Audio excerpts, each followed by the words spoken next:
السلام عليكم ورحمة الله وبركاته. طلاب سنة 5 معايا النهاردة درس جديد، وهو الدرس الرابع، الحياة الاجتماعية في بلدنا بين الحاضر والماضي.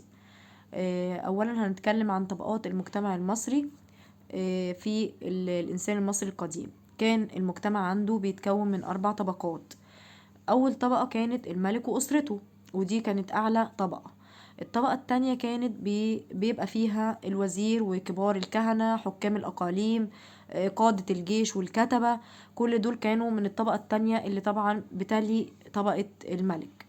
الطبقة التالتة كانت هي فيها صغار الموظفين والتجار وكبار الحرفيين، يعني صغار الموظفين الصغيرين اللي في الدولة، والتجار اللي بيتاجروا، وكبار من الحرفيين يعني اللي عندهم الحرف البسيطة اللي كانت متواجدة، زي النقش على الخزف، الفخار، الحاجات دي كلها كانت كبار، اللي هم الكبار فيهم بقى كمان.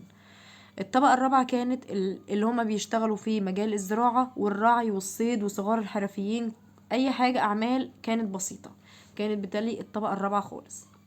طيب كان لكل طبقة دول من الطبقات ديت كان بيبقى ليهم دور في بناء الحضارة المصرية، وطبعا ده هيساعد على استقرار المجتمع، يعني كل واحد أو كل فئة من دول عارفين هو دوره ايه في المجتمع، وايه اللي المفروض بيعمله، وايه واجبه ناحية المجتمع، وطبعا مكانته ايه.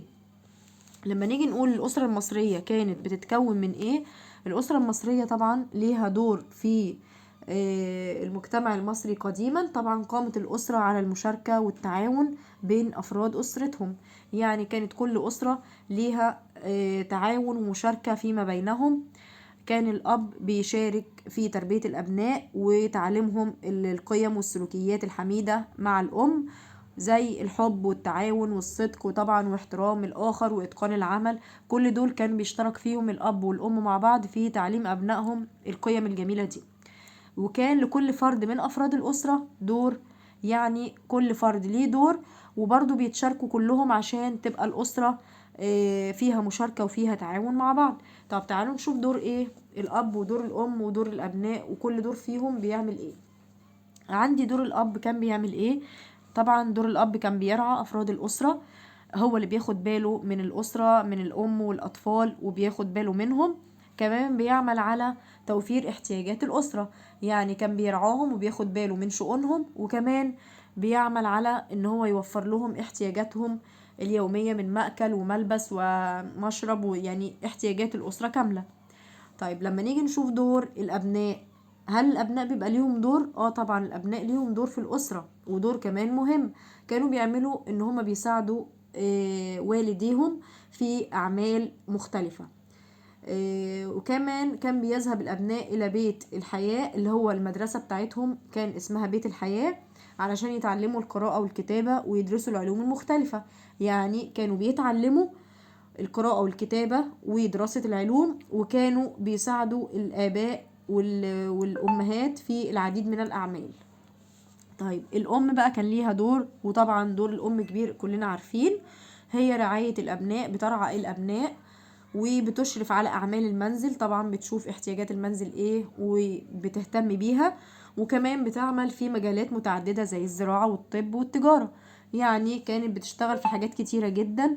كانت قلنا بترعى الأبناء، بتشرف على أعمال المنزل، وتعمل في مجالات متعددة. يعني كانت تقدر ان هي تشتغل في الزراعة مع الأب، وكانت تقدر ان هي تشتغل في التجارة، وكانت تقدر ان هي يبقى عندها خبرة في مجال الطب. طيب كده دور الأسرة بتاعتنا ودور كل واحد فيهم. وطبعا خدنا طبقات المجتمع زي ما شفنا كده، الهرم بتاع المجتمع بتاع المصري القديم كان بيتكون من 4 طبقات. أول طبقة قلنا الملك وأسرته، تاني طبقة الوزير وكبار الكهنة والحكام الأقاليم وقادة الجيش والكتبة. الطبقة الثالثة هي بتبقى أقل شوية، هي فيها صغار موظفين وتجار وكبار الحرفيين. الطبقة الرابعة دي المتدنية خالص، يعني أقل طبقة فيهم، لكن هي مهمة برضو. كان بيبقى فيها العاملون بالزراعة والرعي والصيد وصغار الحرفيين. طبقات المجتمع ديت مهمة جدا، ولازم نحفظ كل طبقة فيها مين، لان هي بتيجي في الاسئلة، ومفيش سؤال في الامتحان بيخلى من ان هو يسألك عن طبقة فيهم ومين اللي كان فيها. بيجي لك السؤال بشكل مباشر جدا، بيقول لك ان مثلا حكام الأقاليم كانوا بينتموا لأي طبقة. مثلا يجي يقولك ان الطبقة الثالثة كانت بتحتوي على التجار مثلا او صغار الموظفين، صح ولا غلط؟ يعني هو السؤال بيجي مباشر، لكن لازم يجي سؤال منها. وطبعا كان بيجي في الأسئلة دور الأب أو الأم أو الأبناء من الأسرة المصرية في المشاركة والتعاون مع بعض.